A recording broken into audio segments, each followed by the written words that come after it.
right now, I want to own, I want to dominate, I want to really grasp like the CrossFit market in Asia.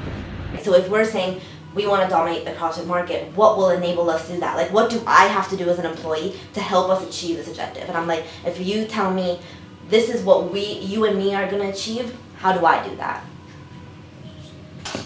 The potential for that number one point, right? You've got 300,000 people in the world doing the CrossFit Open this year. And I know, with CrossFit's aim in China alone, to open up thousands of affiliates the next year, this is just it's about to rocket. Yeah. And it's about to skyrocket because for the online space, in my opinion, because this year has made people invest in home gyms. There's way more people exercising than ever before. CrossFit is about to really professionalize itself as an organization, which is only going to, in my opinion, add growth to the sport, and which is a sport which has been pretty stagnant for the last 2-3 years. And so within the CrossFit space, the potential alone is huge. Now you look at our Build subscribers. Our Build subscribers, probably 40% of them have come from the CrossFit space, not wanting it anymore or wanting to supplement with something else. You put yourself into someone who wants to grow muscle and get strong, they're probably going to get, there's other people out there like your Eugene Tier, much bigger organizations that specialize in building muscle and powerlifting. And they're just, not necessarily saying they're better, but they're just 10 years ahead of the game. Right, we are in a really unique position with process programming because we're 10 years into the game ourselves. Right, we have reputation in our athletes, we have reputation in our coaches, we have reputation as an organization in producing results and running good businesses, that I actually don't really want to stray away from that. So then let's look deeper in this so we can start where we are now rather than where we hope to be too far in the future. So this is what we have under LPC, which is CrossFit, right? We don't really do much here, which I think is what I'm trying to tackle as well, because we have so many people here. Like in our gym itself, 80% is this, right? And I know that we're saying that people online aren't really looking for this, but not with what we offer now. Yeah, but this can be found here, right? And it can be found here, like coaches coaching their own. In our educational part, like for people in the affiliates and for coaches in our program. So how many of our compete and perform athletes are coaches in other gyms? Quite a lot. But do you think they look at our Live program? If they knew what our Live program could do, I feel like they would coach their people in the same way as our Live program, and they would bring that into their gym. Yeah, I agree. More. I think the Live is where we need to really capture affiliates. Yeah. We need to highlight the Live program. Yeah. Because this is basically what I'm saying, which is the 80%, which is just to work out, to feel good, to look good, right? Which is what we promote it to be. And I think I saw it the most with Teora, and that's the reason why. Because when he knew we had this, he was like, oh, that's everybody. And in this, it's Live 30 as well, right? Which I just saw on Instagram when I was in the toilet. Teora is really promoting this more than we are, in a really good way. So I feel like our gym is just on another level compared to other CrossFit gyms around the world, right? Whereas we should be focusing on this a lot. So that's one thing that now we can tell our coaches, that in order to do this, we need you personally to build your brand and your education. So when I talk about education, I'm actually talking about having a mentorship program or a course. On coach for coaching. Yeah. But if you think about it, if you think about where that leads into, when you start to create a course, here's the thing: if you think about the network this way, is that you start to get coaches who've now graduated through the process programming coaches level 1, for example. And now you have a community of 20 coaches who've all had this level 1. Yeah. What do they then want? Well, then you have the affiliate program for them. hey, you guys now understand the way that we program, we have the programming side covered for you. Yeah. And this is what you can start to integrate into your communities now. So growing this grows this, growing this grows this, and then grows everything. Yeah. Which is why, you know, when it comes to impacting people's ability to live, I always think affiliates is such an amazing thing because you're now you're educating the top of the organizations, but what we're missing now is the coaches. Like we're leaving it to the affiliates to coach their own coaches, which they're struggling to do. So I want to be able to then provide something for their coaches to say, hey, like the affiliate, we got your business systems covered, but we also have, you know, coaches education covered. So why don't we offer for our affiliates like a 4-week coaches mentorship? They would see the value in that. Like we see we're putting their coaches through the fundamentals and all that kind of stuff. But what if it was you instead of Andy regurgitating what you're saying? And like it would be a test because like you said, if we get these coaches to buy into us, they then use their market to spread it as well.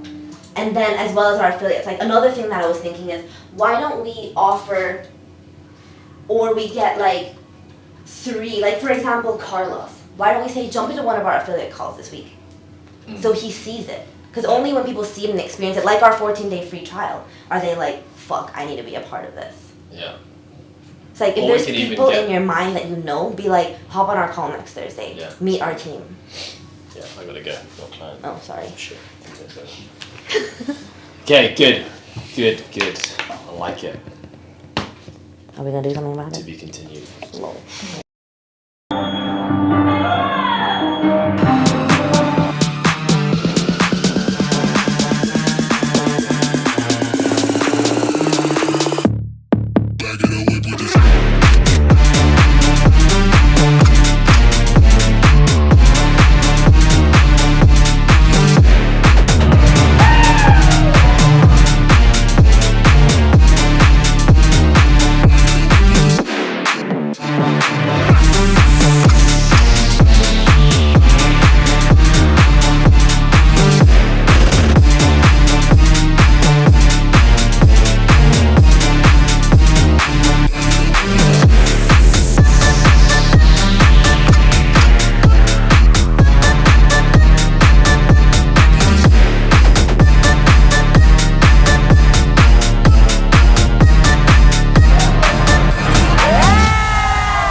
Programming.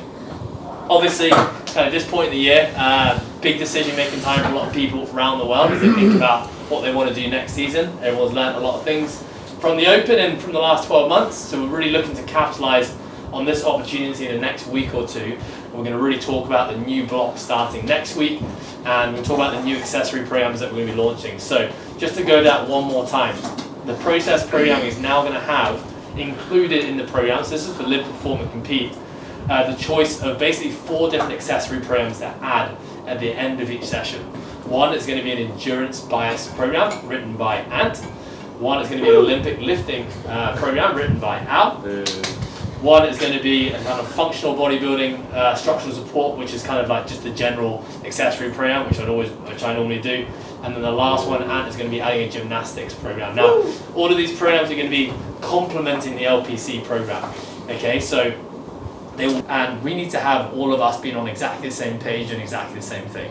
Now, there may be different degrees within that, right? And I'm not saying that we all need to absolutely be talking about it in our 5, 6, 7 story posts a day, but at least things like consistency with our Instagram handles, talking about showcasing and highlighting your clients that you work with and what they're doing, and showcasing that, like, you know, you can work with me as a coach and be a part of this program. Izzy? And it's not necessarily just talking about the program itself. It's more, like Ed said, it's your CV. So if you're posting about things that are things that we talk about and believe in the process as well, because you believe in them, like Tammy posts about like deloading and rest days and the auto regulation, like those are things that are the same concepts of the process programming that then like people are like, oh, these people believe in that, or these people do these kinds of training, so I want to be under them as well, or like I believe them, I trust them.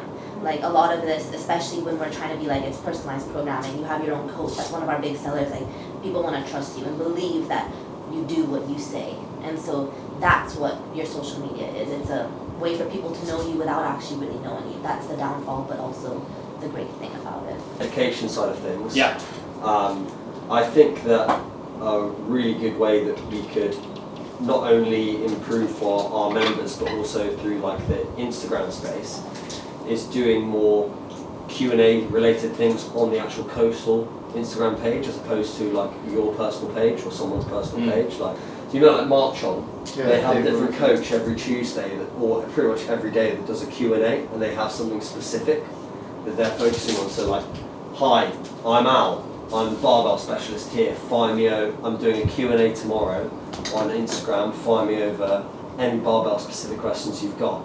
And that's like creating specificity within the coaching attributes that you've got, but then also grows outside of like the process side of things as well. So it's like the reach outside of process, getting people signed up, which is one way that we can attract more people, as well as improving the quality of service for the people that are already in the process program. I love it. It's a really good suggestion as well. You know, the goal for us is like, we want to help the affiliates grow their members. They all have really great programs. Some of the affiliates now already just getting, from the new systems that they put into their gym, already having a massive uptake in new members. Some are a little bit slower. But what can we do? We need to help coaches improve their standard of coaching. So I think, Al, this is where I really see you coming into this now, with all the stuff that you've been building and working with this, and to try and digitalize this in a way where we can actually help people overseas. So.